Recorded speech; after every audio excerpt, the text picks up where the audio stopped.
తెలంగాణ కేబినెట్లో ఇటీవలే భేటీ అయిన మంత్రివర్గం కీలక నిర్ణయం తీసుకుంది. ప్రభుత్వ టీచర్లకు, ఉపాధ్యాయులకు విద్యార్థులతో పాటు ఉచితంగా టిఫిన్, మధ్యాహ్న భోజనం అందించాలని మంత్రివర్గం నిర్ణయించింది. ఈ నిర్ణయం పైన ఉద్యోగ సంఘాల నుంచి వ్యతిరేకత వస్తోంది.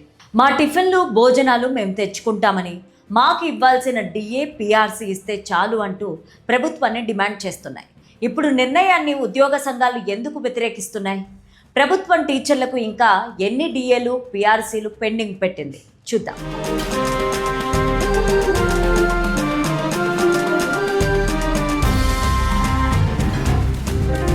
కాంగ్రెస్ ప్రభుత్వం అధికారంలోకి వచ్చాక ప్రభుత్వ విద్యాలయాల్లో చదువుతున్న విద్యార్థులు, టీచర్ల పట్ల ప్రత్యేక శ్రద్ధ వహిస్తోంది.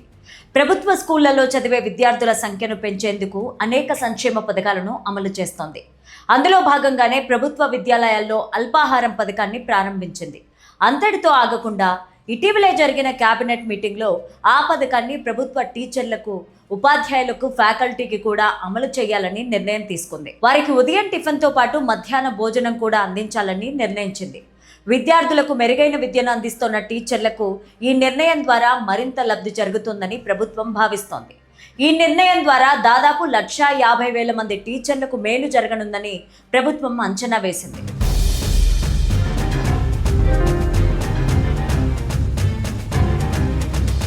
కానీ ఉపాధ్యాయులకు, ఫ్యాకల్టీకి ఉచిత అల్పాహారం, మధ్యాహ్న భోజనం అందించాలనే నిర్ణయాన్ని ఉద్యోగ సంఘాలు తీవ్రంగా వ్యతిరేకిస్తున్నాయి. ప్రభుత్వ లెక్కల ప్రకారం ప్రస్తుతం తెలంగాణలో ఉపాధ్యాయులకు 6 నుంచి 5 డిఏలు ఇవ్వాల్సినవి వాయిదాలు ఉన్నాయి. సుమారు 36 నెలలుగా కొత్త పిఆర్సీ అమలు పెండింగ్లో ఉన్నాయి. అయితే ఈ ఉచిత భోజన పథకాన్ని తాము ఎప్పుడూ కోరుకోలేదని, ప్రభుత్వం తమ అసలు సమస్యలను పక్కదారి పట్టించడానికి ఇలాంటి నిర్ణయాలు తీసుకుంటోందని మండిపడుతున్నాయి. కేబినెట్ సమావేశంలో ఉద్యోగుల జీతాల సవరణ, డిఏల విడుదల, బకాయిల చెల్లింపుపై చర్చించాల్సింది పోయి ఉచిత భోజనం పైన నిర్ణయం తీసుకోవడంపై ఉద్యోగ సంఘాల నాయకులు అసంతృప్తి వ్యక్తం చేస్తున్నారు. మా భోజన బాక్సులు మేము తెచ్చుకోగలము, మాకు ఉచిత భోజనాలు వద్దంటూ నిరసనలు తెలియజేస్తున్నారు. మా హక్కుగా రావాల్సిన ఆర్థిక ప్రయోజనాలను అందిస్తే చాలు అని వారు స్పష్టం చేస్తున్నారు.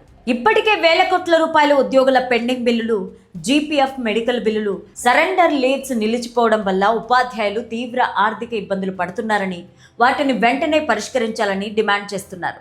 కాంగ్రెస్ ప్రభుత్వం అధికారంలోకి రాగానే పెండింగ్లో ఉన్న పిఆర్సీని విడుదల చేస్తామని హామీ ఇచ్చిందని, 3 ఏళ్లు అవుతున్నా ఇంకా అమలు చేయడం లేదని వారు వాపోతున్నారు. జూలై 1, 2023 నుంచి అమల్లోకి రావలసిన కొత్త పిఆర్సీ సుమారు 36 నెలలుగా పెండింగ్లో ఉంది.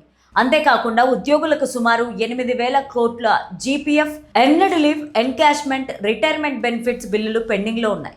తెలంగాణ ప్రభుత్వం పిఆర్సీ కాలపరిమితిని సెప్టెంబర్ 30, 2026 వరకు పొడిగించిన నేపథ్యంలో ఉపాధ్యాయులు, ఉద్యోగ జేఏసీ తమకు రావలసిన 5 పెండింగ్ డిఏలను, కొత్త పిఆర్సీ నివేదికను వెంటనే ప్రకటించాలని డిమాండ్ చేస్తూ నిరసనలకు సిద్ధమవుతున్నారు.